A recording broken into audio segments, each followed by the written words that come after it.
Vidutis bando naują sparną po remontą. Ką?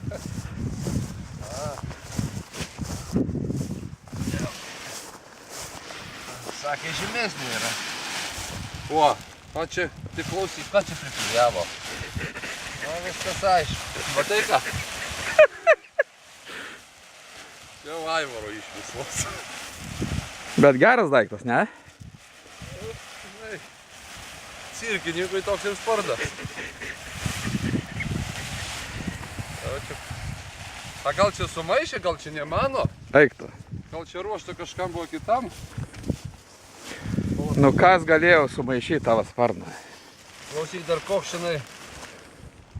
Nu, plion 27, nu tai reiškia šitas, gerai? Nu. Ar čia Lenkai jau pamatė, kad tokių durnelių dar neblogas sparnus degintų? Tai ir uždėjo. Nu, bandysim. Parodyk savo ženklą. Ką? Geras, ne? Gražus. Gražus. Ką, nepatinka? Ne, gerai. Gerai? Man gerai. Normaliai.